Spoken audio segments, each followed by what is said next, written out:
अम्बाला हिसार मार्ग स्थित घूंघट पैलेस में एसटीएफ ने गुप्त सूचना के आधार पर छापा मारकर फर्जी कॉल सेंटर का पर्दाफाश किया है। पुलिस ने देर रात काम करने वाली 23 युवतियों सहित 90 युवकों को भी मौके से काबू किया है। यहां पर ऑनलाइन फ्रॉड किए जाने की एसटीएफ को सूचना मिली थी। छापे के दौरान सैकड़ों युवक व युवतियां कंप्यूटर और लैपटॉप पर काम करती मिली। पुलिस ने मौके से हैदराबाद, गुजरात और नेपाल की युवतियों और युवक काम करते पाए गए। एसटीएफ के डीएसपी कुलभूषण ने बताया कि यह सब अलग अलग जगह के रहने वाले हैं और युवतियां पंजाब के जीरकपुर में पीजीआई में रहती हैं, जिन्हें मालिक शाम को बस द्वारा इस फर्जी कॉल सेंटर में लाते हैं। यह बच्चे रात 10 से सुबह 5 बजे तक काम करते हैं। फिलहाल बच्चों का नाम पता नोट करके उन्हें छोड़ दिया गया है। वहीं इस मामले में शामिल 8 लोगों के खिलाफ आईटी एक्ट सहित अन्य धाराओं में मामला दर्ज किया गया है। उनका कहना है कि इन दिनों ऑनलाइन फ्रॉड के मामले बढ़ गए थे और इसकी शिकायतें मिल रही थी, जिसके बाद यह कार्रवाई की गई है। फिलहाल पकड़े गए आरोपियों को अदालत में पेश करके उनका पुलिस रिमांड लिया जाएगा। हमारे पास एक सीक्रेट इन्फॉर्मेशन ऐसी थी कि हिसार रोड पे जो घूंघट पैलेस है उसके अंदर एक फर्जी कॉल सेंटर चल रहा है, जो बाहर विदेश में लोगों के साथ मतलब ठगी कर रहे हैं।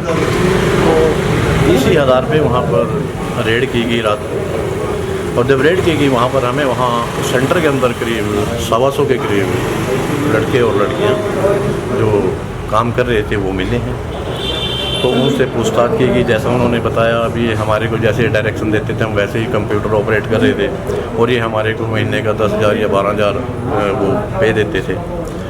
बाकी के जो उसके बीच में से हमने निकाले हैं, वहाँ पर उनके मेल 8 आदमी जो इस पूरे जो स्टूडेंट्स वहाँ थे उनको ऑपरेट कर रहे थे, उनको वहाँ से गिरफ्तार किया। और एक व्यक्ति इनका जो था इसमें वाले में सुबह आज दोपहर के सुबह के टाइम वहाँ उसको गुड़गांव से कुल टोटल 9 आदमियों को इसमें गिरफ्तार किया गया है, और आज कोर्ट में पेश करके इनका रिमांड लेंगे। और रिमांड के दौरान जैसी भी आगे जो भी हमारे पास इन्फॉर्मेशन आएगी उसी आधार पे आगे पुख्ता कार्रवाई करते चलेंगे। सर कितने दिन का रिमांड आपने मांगा है? हमने इनका 3 दिन का रिमांड मांगा है। सर कहाँ के लिए प्रोसेस, कौन से प्रोसेस के लिए, कौन सी कंट्री के लिए काम कर रहे थे तमाम ये सब? ये यूएसए में ज़्यादा वो करते थे, अमेजन्स अकाउंट्स का उसको हैक करके उस पर काम करते थे। सर कोई मेन हेड भी है इनका कोई? हाँ, मेन हेड हैं इनके। तो उनमें से मेन तो एक को आज ही काबू कर लिया था, विशाल नाम है उसका, और बाकी के और हैं हमारे को पता है उनका। सर अधिकतर जो युवक जो हिरासत में लिए गए कहाँ के रहने वाले हैं?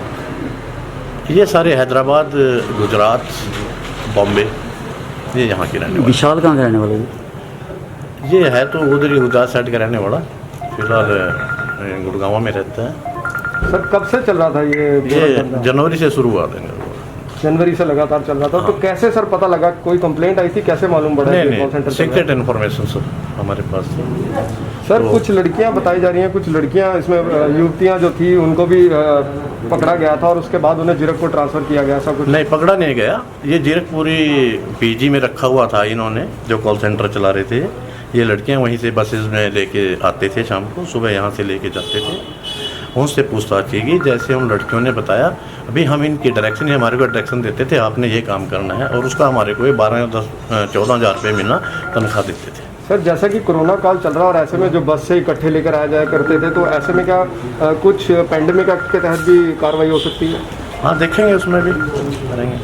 और सर जो घूंघट पैलेस का जैसे पता लगा, घूंघट पैलेस के अंदर इतना बड़ा कार्यक्रम चल रहा था अंदर, और बाहर साफ तौर पर लिखा गया था कि अंडर कंस्ट्रक्शन है, सॉरी फॉर इनकन्वीनियंस, और अंदर इस तरीके का धंधा जो चल रहा था, इसके ऊपर क्या कार्रवाई? उन्होंने वहाँ पर क्या था, बाहर कंपनी का एक बोर्ड लगाया हुआ था, बाहर अपनी कंपनी वैनुकुला फैक्ट्री के नाम से, इंफ्रास्ट्रक्चर प्राइवेट लिमिटेड के नाम से वो वहाँ पर थे। तो लोगों को अधिकतर यही था भी यहाँ कॉल सेंटर है, लेकिन जब उसके छानबीन की इन्फॉर्मेशन आने पर तब पता चला भी यहाँ पर ये काला धंधा चल रहा है।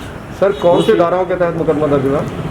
उसमें आईटी एक्ट की धाराएँ लगी हैं, 406, 420 लगी हैं, 384 लगी है। जो लोगों को वो अमेजन का रिप्रेजेंटेटिव बनकर और इसका लॉ इन्फोर्समेंट का अधिकारी बनकर उनको फोर्स करते थे पैसा जमा कराने के लिए। उसके 384 धारा दबाव बना के लोगों से पैसा लेना, वो भी हमें समझ आई है। सर किस तरीके जो था कैश पैसा लोगों से लिया जाता था, ठगी किस तरीके से की जाती थी? पैसा ऑनलाइन से ये अकाउंट्स हैक कर लेते थे, उनके अकाउंट तक घुस जाते थे रिमोट लेकर के। रिमोट लेकर नहीं, मतलब कि बहुत से ऐसे सॉफ्टवेयर हैं जिनके जरिए ये एक मतलब के सॉफ्टवेयर है, उसके जरिए एक सॉफ्टवेयर है, उसके जरिए मतलब बर्स्ट मारते थे, उससे 400-500 आदमी में कोई इकट्ठी कॉल चली जाती थी, उसमें कई आदमी कॉल पिक कर लेते थे। तो उनका जो उसने बटन दबा दिया उसको कर लिया, फिर उनके पास उसका हो जाता था, ये उसको वॉइस मैसेज भेजते थे, फिर वो इनको कॉल करते थे, फिर इनको प्रेशर बनाते थे। तो वो मैंने बताया जैसे अकाउंट का था मेजन का, जो उससे वो कहते थे कि आप ये लो हम आपका बंद कर रहे हैं अकाउंट, मेजन अकाउंट बंद हो जाएगा, वो चल रहे हो ये लो। तो जैसे वो चल लेते थे, उससे कार्ड का नंबर पूछते थे, उसको स्क्रैच वो करते थे, वो लेते थे, तो वो मतलब ये उनके अकाउंट में घुस जाते थे, उसको हैक कर लेते थे और पैसा इनके अकाउंट में आ जाता था। डीएसपी सर कितनी देर से जो था ये आपने छापामारी करी थी और कितनी देर में ये तमाम कंप्यूटर्स और लैपटॉप्स आपने अपने कंट्रोल में ले लिए थे? ये काफ़ी हम रात को करीब 10-11 बजे के करीब हमें वहाँ पर ये प्रोसेस शुरू हुआ था और अभी तक भी चला हुआ है। हमारी टीमें लगी हुई हैं वहीं पर, क्योंकि काफ़ी मात्रा में कंप्यूटर्स हैं जिनको हमने अच्छे तरीके से देखना है, उनका बायोडाटा चेक करना है, तो काफ़ी लंबा प्रोसेस है अभी इसमें लगी।